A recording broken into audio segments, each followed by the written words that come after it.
Bonjour. Non seulement vous n'êtes pas seul sur cette terre, mais de nombreuses personnes reçoivent des signes de leurs défunts. La plupart sont heureux de percevoir ces manifestations.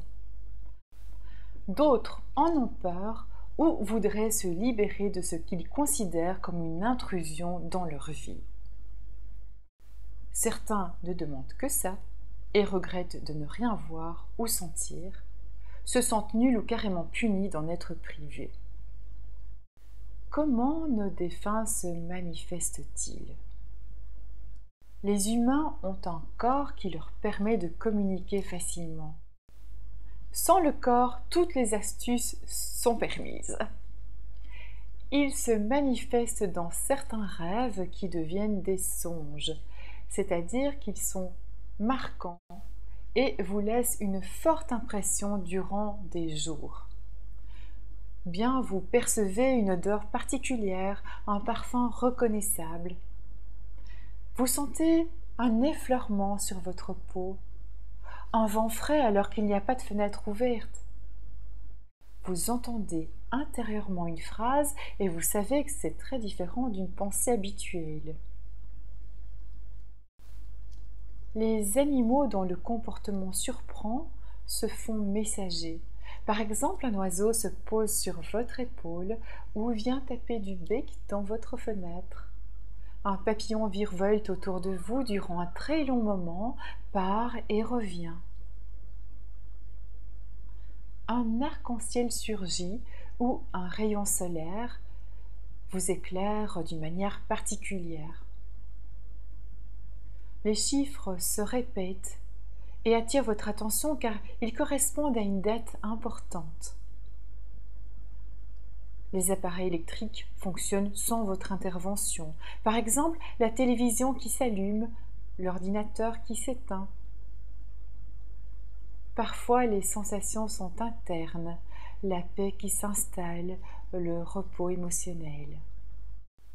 Vous pourriez aussi vivre des synchronicités. Des phénomènes de synchronicité consistent en au moins deux éléments, l'un externe à soi et l'autre interne, et qui se produisent simultanément. Ils ont une signification particulière pour celui qui les reçoit. Par exemple, alors que vous pensez à votre défunt, vous allumez la radio et sa chanson préférée est diffusée. Ou vous ouvrez un magazine et tombez sur un article qui parle de son sport favori et de surcroît le sportif interrogé porte le même prénom. Ou encore vous parlez de lui et à ce moment, sa photo tombe du mur où il était solidement accroché. Une synchronicité, c'est aussi par exemple lorsque vous devez prendre une décision et que vous demandez de l'aide là-haut et à ce moment, vous lisez une annonce publicitaire qui dit « Oui, il faut le faire » tout en écoutant la chanson « C'est bon pour le moral » ou bien « C'est ta chance ». Et si en plus vous tirez une carte oracle qui dit « Fonce », ça fait 4 synchronicités.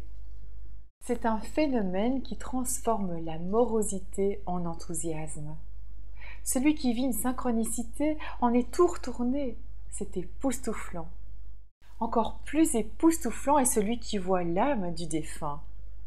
Il peut apparaître debout devant vous, mais aussi sur un écran de télévision ou dans le reflet d'une vitre.